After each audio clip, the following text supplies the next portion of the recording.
Good morning everybody. Maharaja Surajmal PG महाविद्यालय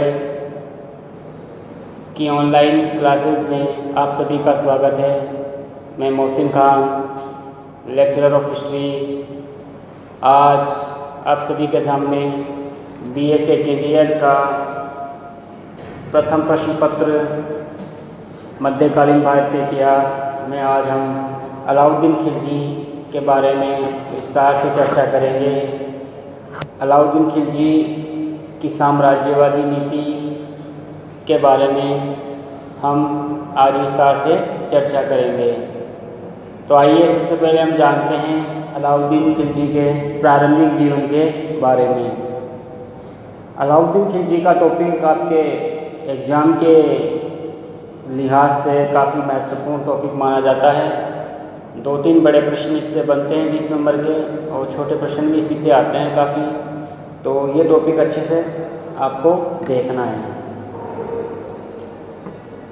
अलाउद्दीन खिलजी, जैसे कि मैंने पिछली क्लास में आपको बलबन के बारे में पढ़ाया था, तो बलबन की मौत के बाद आने वाले 3 वर्षों में 1287 में बलबन की मौत हुई। बलबन की मौत के 3 वर्षों तक उनके पोते दिल्ली के गद्दी पर बैठे। उनके बाद जलालुद्दीन खिलजी ने खिलजी क्रांति के माध्यम से सत्ता को हथिया लिया और स्वयं दिल्ली सल्तनत का सुल्तान बन गया। 1296 ईस्वी तक वे दिल्ली सल्तनत का सुल्तान रहा। आइए अब अलाउद्दीन खिलजी के बारे में बात करते हैं। ये जो कि जलालुद्दीन खिलजी का भतीजा भी था।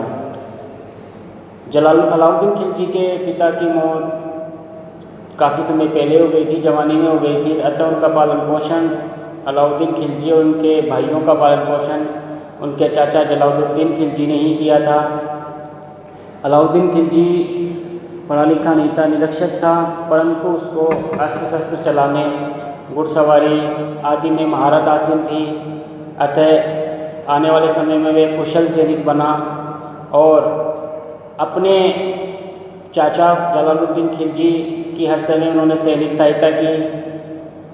इसी तरह से साम्राज्य में होने वाले विभिन्न विद्रोहों को दबाने में उन्होंने मदद की। उनकी सैनिक कुशलताओं के आधार पर ही अलाउद्दीन खिलजी को जलालुद्दीन ने अमीर तुजक का पद प्रदान किया शुरू में। तत्पश्चात जब जलालुद्दीन खिलजी के समय मलिक छज्जू ने विद्रोह कर दिया था, तो उस विद्रोह को दबाने में अलाउद्दीन खिलजी का महत्वपूर्ण योगदान रहा। अतः जलालुद्दीन ने उसे कड़ा मानिकपुर की सूबेदारी सौंप दी। कड़ा मानिकपुर का क्षेत्र है इलाहाबाद के आसपास का क्षेत्र, यानी कि वर्तमान में प्रयागराज के आसपास का क्षेत्र उस समय कड़ा मानिकपुर का क्षेत्र कहलाता था। अलाउद्दीन खिलजी का विवाह जलालुद्दीन खिलजी की पुत्री से ही हुआ, परंतु अलाउद्दीन खिलजी का अपनी पत्नी के साथ अच्छा संबंध नहीं रहा। उसकी सास मलिका जहान थी, उससे भी वे काफ़ी परेशान रहा करता था। बाद में उसने अपनी प्रेमिका थी महारू, उसके साथ संबंध स्थापित रखे, और जब कड़ा मानिकपुर की सूबेदारी जलालुद्दीन ने उसको सौंपी तो वो अपनी प्रेमिका के साथ कड़ा मानिकपुर चला गया, लेकिन उसकी पत्नी ने उसके साथ जाने से इनकार कर दिया। अतः एक तरह से उसकी सास और पत्नी दोनों से अलाउद्दीन को छुटकारा मिल गया। इस प्रकार से अलाउद्दीन खिलजी ने अपना प्रारंभिक जीवन की शुरुआत एक कुशल सैनिक के रूप में की थी। अलाउद्दीन खिलजी कुशल सैनिक होने के साथ साथ एक महत्वाकांक्षी व्यक्ति भी था। धीरे धीरे जो जलालुद्दीन खिलजी के विद्रोही सैनिक थे, जो उनके विपक्ष के सैनिक थे, और जो अलाउद्दीन खिलजी के साथ के जो सैनिक थे, उनके सलाहकार थे, उन्होंने उनको उकसाना शुरू कर दिया ताकि सत्ता पर वे अधिकार कर सके। इसी कड़ी में जब कड़ा मानिकपुर का सूबेदार था, कड़ा मानिकपुर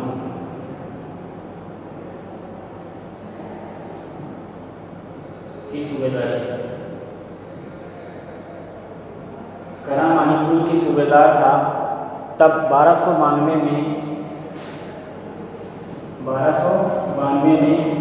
अलाउद्दीन ने भीलसा नगर पर आक्रमण किया, भीलसा नगर पर आक्रमण किया और वहाँ से काफ़ी धन दौलत प्राप्त की। इसी धन दौलत की सहायता से उसने लगभग 8000 घुड़सवारों की एक सेना तैयार की। 8000 घुड़सवारों की एक सेना तैयार की जो उसी के प्रति वफादार थी। कहाँ से धन दौलत प्राप्त हुआ था? 1292 ईस्वी में भीलसा नगर को इसने लूटा था जब वह कड़ा मानिकपुर का सूबेदार था। अतः उसकी महत्वाकांक्षाएं जाग गई। 1296 में उसने 1296 में देवगिरी पर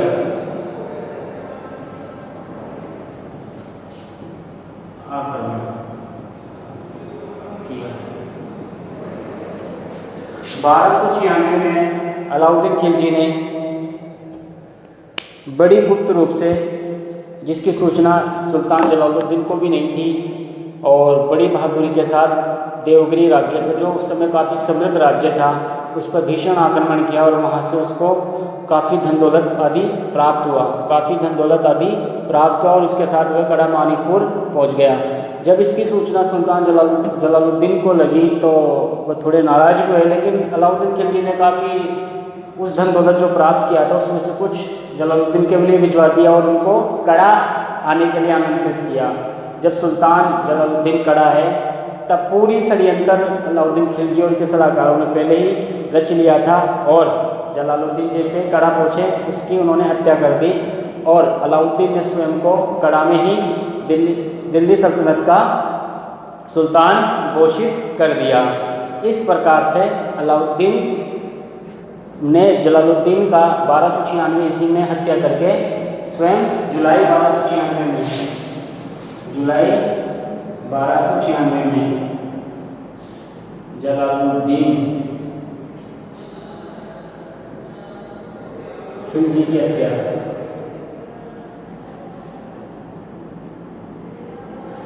कर स्वयं सुल्तान बन गया। अब सुल्तान तो बन गया था, लेकिन उसके सामने कई समस्याएं थी, कई कठिनाइयां थी। क्योंकि इनका जो भी कठिनाइयां थी उसकी हम थोड़ी सी चर्चा कर लेते हैं, क्या क्या कठिनाइयां उनके सामने थी। पहली तो ये रही कि वे हत्यारा था और अपहरणकर्ता भी था, यानी कि सुल्तान का अपहरण करके उसकी हत्या करने वाला था। इसलिए दिल्ली की जनताएं उससे नाराज़ थी, उनका दिल जीतना भी उनके लिए अति आवश्यक था। इसी तरह से दूसरी समस्या उसके सामने ये थी कि मृतक जो सुल्तान था जलालुद्दीन, उसके पुत्र भी जीवित थे और जो सत्ता के मुख्य दावेदार थे मृतक सुल्तान के, खास तौर पर जो अरकली खां का लोहा तो स्वयं अलाउद्दीन खिलजी भी मानता था और सबसे ज़्यादा भेड़ अरकली खां से ही खाता था। इसी तरह से अभी दिल्ली पर उसका अधिकार नहीं हुआ था अलाउद्दीन खिलजी का, दिल्ली पर अलाउद्दीन खिलजी का अधिकार नहीं हुआ था। अतः वह अभी जब तक वो दिल्ली पर अधिकार नहीं कर ले तब तक वह उत्तर भारत में एक छत्र शासक के रूप में शासन नहीं कर सकता था। इसी तरह से जब चौथी उसकी जो समस्या सामने खड़ी हुई वह यह थी कि जब जलालुद्दीन की हत्या हुई तब जलालुद्दीन की पत्नी मलिका जहां ने अपने छोटे पुत्र कद्र खां था उसको रुकनुद्दीन इब्राहिम के नाम से दिल्ली सल्तनत की गद्दी पर बैठा दिया। वे नहीं चाहती थी कि दिल्ली सल्तनत की सत्ता गद्दी खाली रहे, क्योंकि उसका बड़ा पुत्र वो मुल्तान का सूबेदार था, वह मुल्तान में ही रुका हुआ था। इससे पहले कि वो दिल्ली पहुंचता उससे पहले ही कद्र खां को रुकनुद्दीन इब्राहिम के नाम से उसने गद्दी पर बैठा दिया था।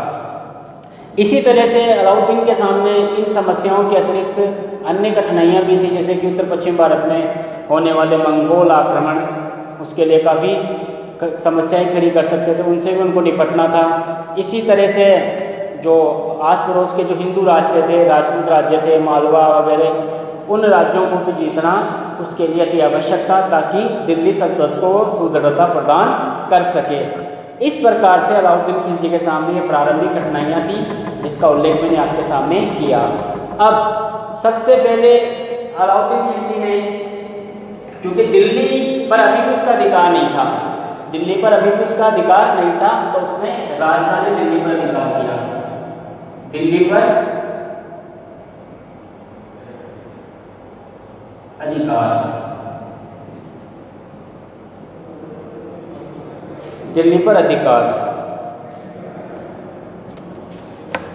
जैसा कि मैंने आपको बताया कि जलालुद्दीन की मौत के बाद उनकी पत्नी मलिका जहान ने अपने छोटे बेटे कद्र खां को दिल्ली की गद्दी पर बैठा दिया था रुकनुद्दीन इब्राहिम के नाम से।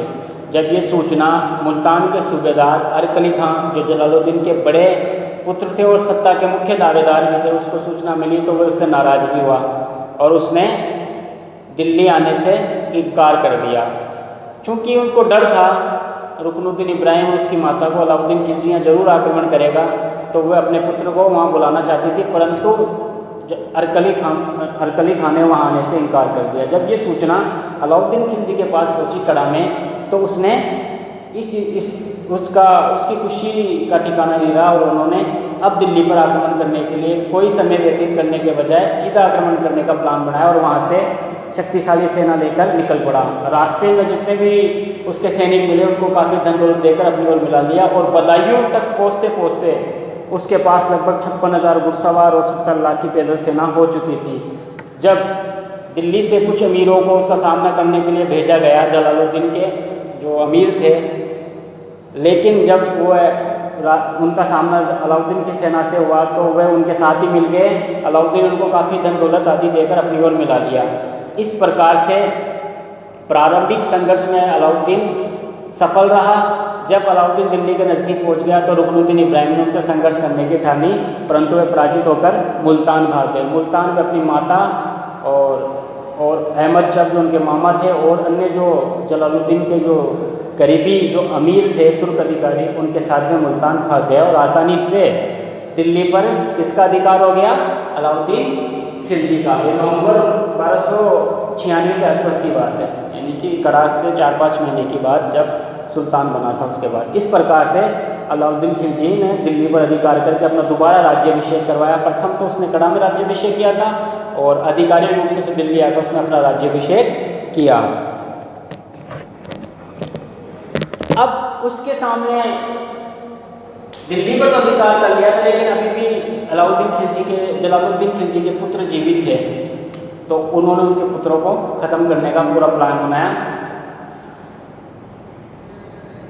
जलालुद्दीन के पुत्रों का दमन। दिल्ली पर अधिकार करने के पश्चात अलाउद्दीन खिलजी ने अपने 2 सेनानायक उलुग खां और जफर खां, 2 सेनानायक उलुग खां और जफर खां को उनके पुत्रों का दमन करने के लिए भेजा, क्योंकि मुल्तान पर अभी भी उनका अधिकार था और अलाउद्दीन खिलजी को डर था कि ये लोग इकट्ठा होकर दिल्ली पर आक्रमण ना कर दें।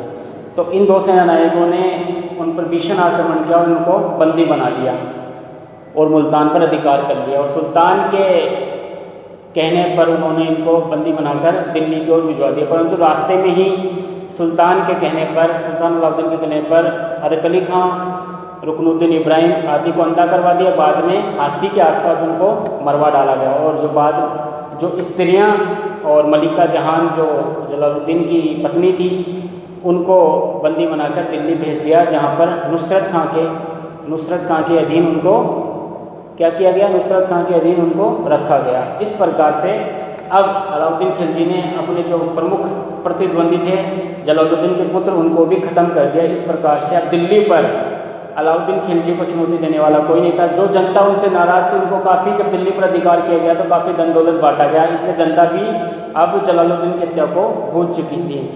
जब अलाउद्दीन खिलजी ने कड़ा पर अधिकार किया था तो उन्होंने अपने कुछ जो करीबी सेनानायक थे उनको काफ़ी धन दौलत भी दिया, सबको कई उपाधियाँ भी दी थी, जैसे कि उनके जो भाई था छोटा अलमास बेग, उसको उन्होंने उलुग खां की उपाधि दी।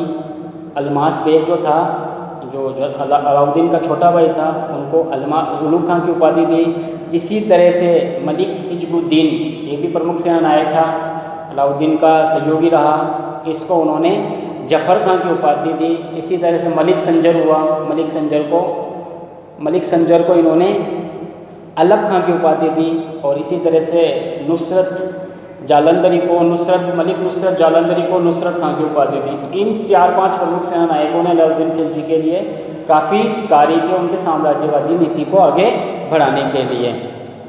इसी तरह से जैसे ही जलालुद्दीन के पुत्रों का दमन किया गया, अब चूंकि अलाउद्दीन खिलजी काफ़ी महत्वाकांक्षी व्यक्ति था और कुशल कूटनीतिज्ञ और राजनीति का पारखी व्यक्ति था। उन्होंने जब उनके पास इतना मौका नहीं था और उनके पास और कोई चारा नहीं था, तो जो अमीर वर्ग थे, जो जलालुद्दीन के अमीर वर्ग थे या बाद में जो अलाउद्दीन खिलजी के साथ आकर मिल गए थे, उनको काफ़ी धन दौलत दिया गया था। तो अतः अलाउद्दीन खिलजी ने अब समझा कि इनसे वापस वो धन दौलत भी लेना है। तो नुसरत खां के नेतृत्व में पूरी व्यूह रचना तय की गई और जिन अमीरों ने भी जो काफ़ी धन दौलत प्राप्त किया था अलाउद्दीन खिलजी से, उनका ऑडिट किया गया और उनसे काफ़ी धन दौलत लेकर शाही कोष में जमा करवाया गया। इस प्रकार से जो खजाना खाली हो रहा था उसको तुरंत वापस भरा गया। और चूंकि अब अमीरों के पास इतनी ताकत नहीं थी, क्योंकि अलाउद्दीन खिलजी अब बहुत ताकतवर था, इसलिए अमीरों को धन दौलत उनको देना पड़ा। इस प्रकार से उन्होंने जो बचे हुए अमीर थे उनका भी दमन कर दिया। इस तरह से प्रारंभिक कठिनाइयों से निपटारा उसने कर दिया था। अब हम जो मुख्य बिंदु पर चर्चा करेंगे वह है अलाउद्दीन की दिग्विजय की नीति या साम्राज्यवादी नीति या उनका विजय अभियान। इसको हम दो भागों में बांटेंगे, उत्तर भारत की विजय और दक्षिण भारत की विजय। सबसे पहले हम उत्तर भारत की विजय पर चर्चा करेंगे।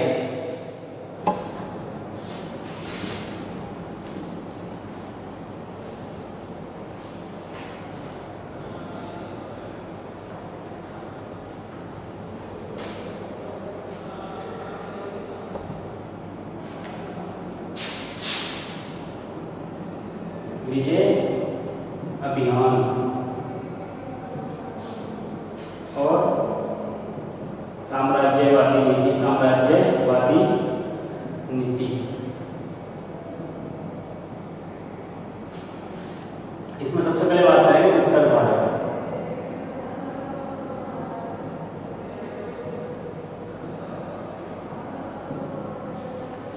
जैसे अलाउद्दीन खिलजी ने अपने दुश्मनों का सफाया कर दिया और काफ़ी धन दौलत भी उसको प्राप्त हो चुका था, अतः अब उसने साम्राज्यवादी नीति की आकांक्षा रखी। इसके अतिरिक्त वह सिकंदर जो महान था, सिकंदर उसका काफ़ी बड़ा फैन था, उससे काफ़ी बड़ा चाहने वाला था और उसकी तरह विश्व विजेता बनना चाहता था। साथ ही वह एक नए धर्म को भी स्थापित करना चाहता था। परंतु तत्कालीन जो दिल्ली के कोतवाल थे, जो अलाउद्दीन खिलजी उनकी बात भी माना करते थे, अल्लाउल मुल्क, उन्होंने उनको सलाह दी कि आप विश्व विजेता का सपना छोड़ो और पहले भारत को ही जीत लो और किसी दूसरे धर्म की स्थापना करने से पहले आप उसी धर्म में रहकर अपना काम करो। और मुख्य उन्होंने जो काम बताया उनको कि विश्व विजेता के स्थान पर आप भारत को ही जीत लो, कि पहले समूचे भारत को जीत लो, विश्व विजेता बनने का ख्वाब आप बाद में देखना। इस प्रकार से उन्होंने उनकी बात मानते हुए अपनी दिग्विजय नीति की शुरुआत की और सबसे पहले उत्तर भारत के राज्यों पर आक्रमण करने का उन्होंने प्लान बनाया। इसकी शुरुआत उन्होंने की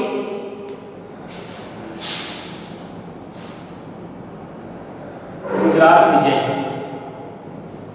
सबसे शुरुआत कहाँ से की गुजरात विजय?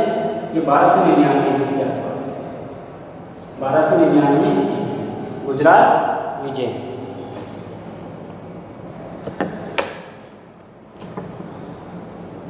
अलाउद्दीन खिलजी ने अपने दो प्रमुख सेना नायक उलुग खां और नुसरत खां के नेतृत्व में एक शक्तिशाली सेना गुजरात पर आक्रमण करने के लिए भेजी। इससे पहले भी तुर्क सेना ने काफ़ी बार गुजरात पर आक्रमण किया था, परंतु उनको सफलता नहीं मिल पाई थी। इस समय गुजरात पर जो शासन कर रहा था वह बघेल राजा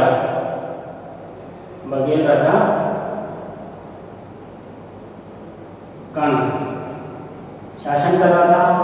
अलाउद्दीन खिलजी ने नुसरत खां और उलुग खां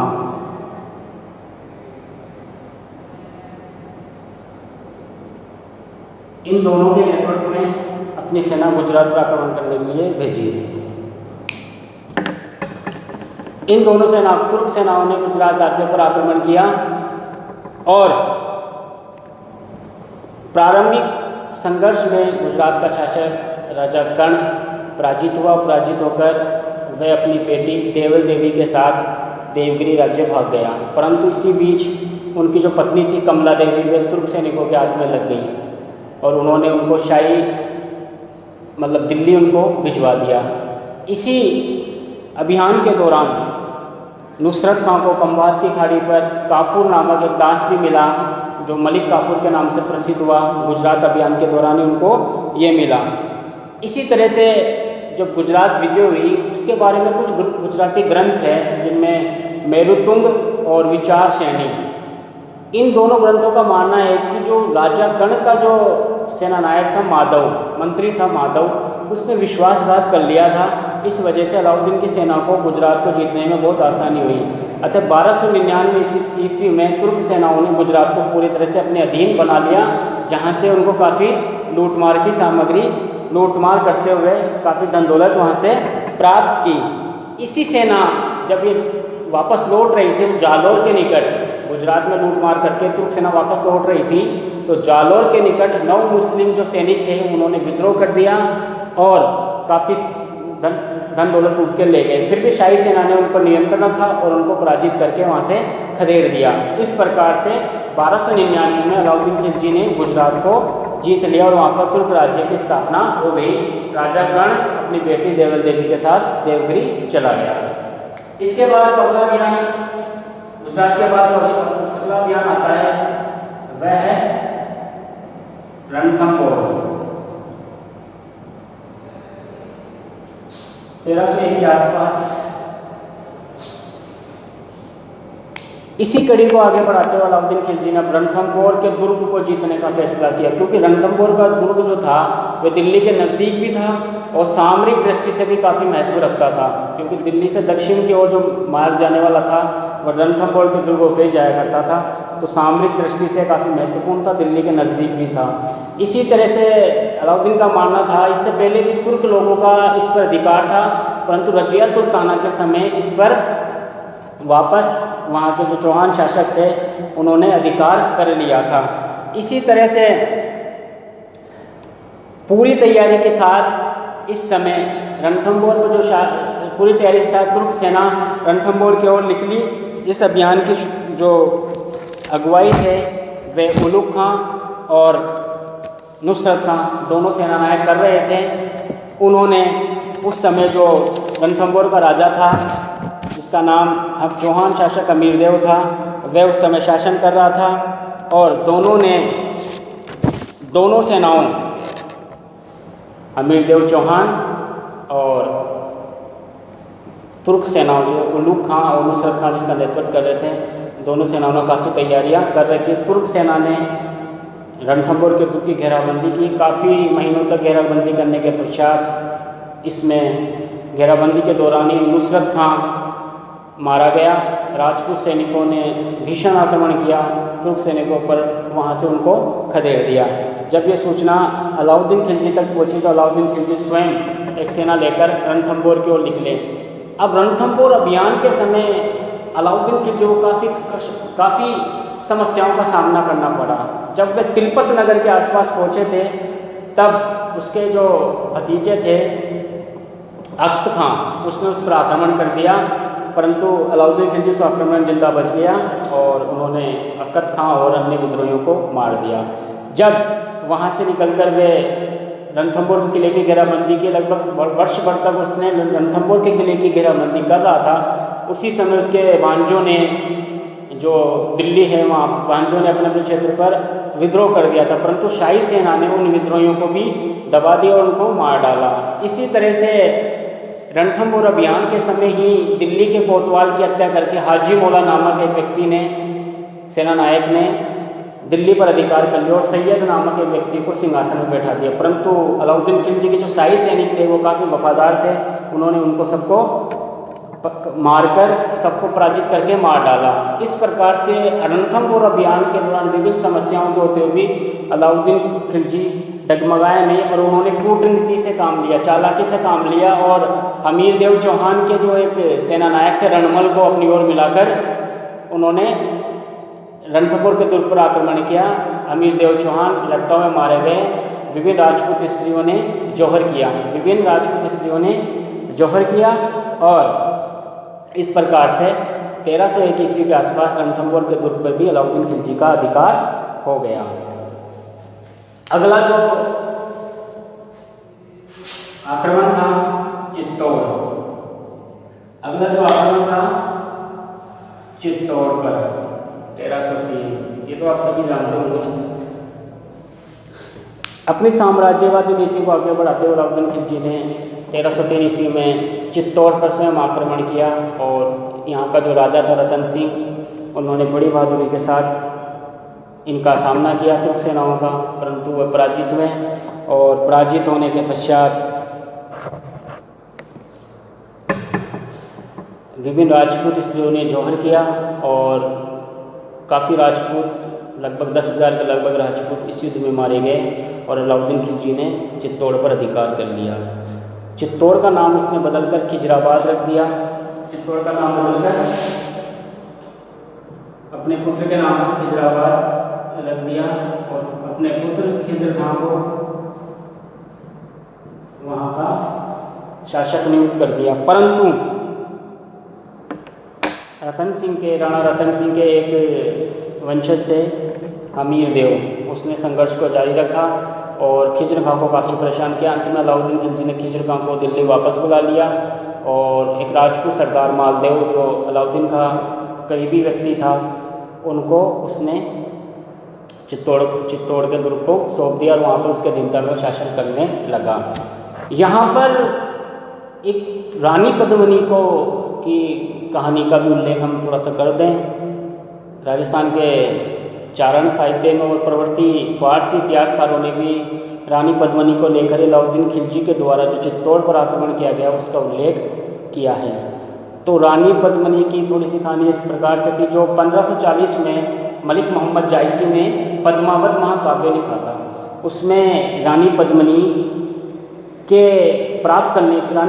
प्राप्त करने के लिए दिल्ली सल्तनत के सुल्तान अलाउद्दीन खिलजी ने चित्तौड़ पर आक्रमण करने का कारण बताया है। तो रानी पद्मिनी लंका नरेश गोवर्धन की पुत्री थी, सिंगलदीप उस समय उनको कहा जाता था, लंका को। और जब इसकी कहानी हीरामन तोते ने चित्तौड़ के राणा रतन सिंह को सुनाई तो उन्होंने उसको प्राप्त करने की ठानी। लगभग 12 वर्षों की गहन तपस्या के पश्चात उन्होंने रानी पद्मिनी से विवाह कर लिया और विवाह करने के पश्चात उसको चित्तौड़ ले आए। इसी समय एक राघव नामक फ़कीर थे, उसने अलाउद्दीन खिलजी को कुछ बात हो गई थी तो उसके बदला लेने के लिए राघव फ़कीर ने उसको अलाउद्दीन खिलजी को बताया रानी पद्मिनी के सौंदर्य के बारे में। तो अलाउद्दीन खिलजी ने चित्तौड़ के राणा को एक मैसेज भिजवाया कि आप रानी पद्मिनी को मुझको सौंप दीजिए, मैं आपके राज्य पर आक्रमण नहीं करूँगा। परंतु रतन सिंह ने इस मांग को ठुकरा दिया था। अलाउद्दीन खिलजी ने चित्तौड़ राज्य पर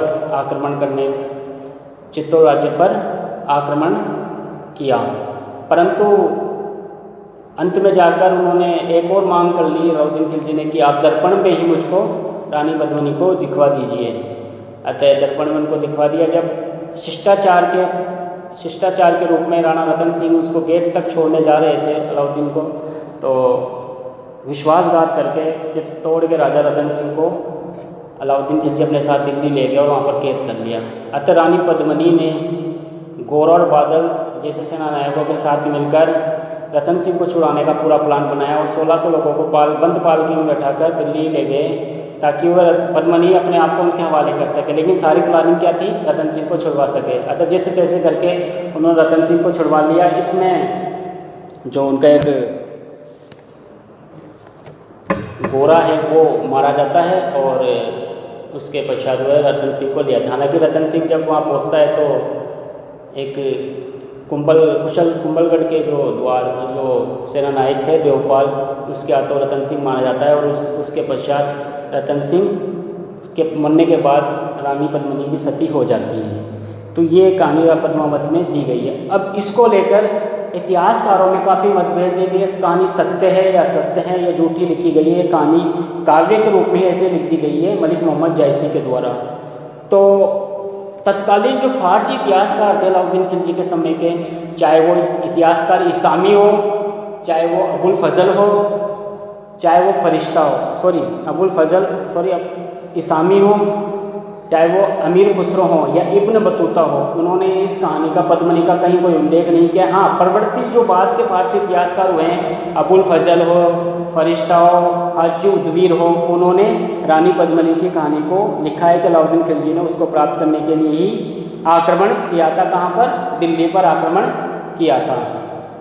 अतः इसके पश्चात अलाउद्दीन खिलजी ने उनका ये मानना था। इसी तरह से राजस्थान के कुछ इतिहासकार नैण सिंह और तत्कालीन जो राजपूतों के चारण और भाट जो राजस्थानी इतिहास लिखा करते हैं, उन्होंने इस कहानी को काफ़ी सालों से प्रचलित किया, जो अभी तक जारी है। इसके अतिरिक्त आधुनिक इतिहासकारों में भी इसको लेकर काफ़ी मतभेद है।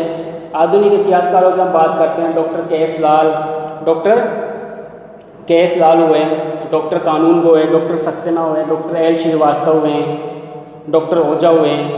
इन लोगों ने इस कहानी को नकार दिया है और इसके बाद में कहीं सत्यता नहीं मानी। परंतु कुछ आधुनिक इतिहासकारों में, जिसमें हम नैण सिंह की बात कर सकते हैं, doctor Dasharath Sharma, doctor Ishwari Prasad, doctor Roy, इनका मानना है कि ये कथन बिल्कुल सत्य है कि पद्मनी नामक कैरेक्टर था और उसी की वजह से अलाउद्दीन खिलजी ने वहाँ पर आक्रमण किया था। खासतौर पर डॉक्टर दशरथ शर्मा ने इसका पुरजोर तरीके से तर्कों के साथ इस बात को पुख्ता किया है कि पद्मनी के ही लिए अलाउद्दीन खिलजी ने आक्रमण किया था और पद्मनी की कहानी बिल्कुल सही है। तो हो सकता है कि आने वाले समय में और भी इसको रिसर्च किया जाए, हालांकि इसके बारे में आपको क्लियर कर दिया है। अगला जो आक्रमण था जल्दी करते हैं। चित्तौड़ के बाद मालवा 1305। अतः अपने साम्राज्य विस्तार की नीति को आगे बढ़ाते हुए मालवा का जो महत्वपूर्ण क्षेत्र था उस पर भी अधिकार करने के लिए अलाउद्दीन खिलजी ने अपनी तुर्क सेना को भिजवाया। 1305 ईस्वी से पहले भी मालवा का कुछ क्षेत्र तुर्कों के अधीन था। अतः 1305 ईस्वी में मुल्तान के सूबेदार आइनुल मुल्क के नेतृत्व में एक शक्तिशाली सेना मालवा पर आक्रमण करने के लिए भिजाई। इस समय जो मालवा का बाकी क्षेत्र था वहाँ पर महलक देव नामक राजा शासन कर रहा था और उसका एक प्रधान सेनापति भी था हरचंद, जो कोक्का प्रधान के नाम से जाना जाता था। दोनों आइनुल मुल्क से तुर्क सेना से पराजित हुए और मारे गए। 1305 ईस्वी में मालवा पर भी अलाउद्दीन खिलजी का अधिकार हो गया। इसके पश्चात हम अगले जो बात करते हैं इसी कड़ी में सिवाना और जालोर। सिवाना 1308 में बताया जाता है, जालोर 1311 में।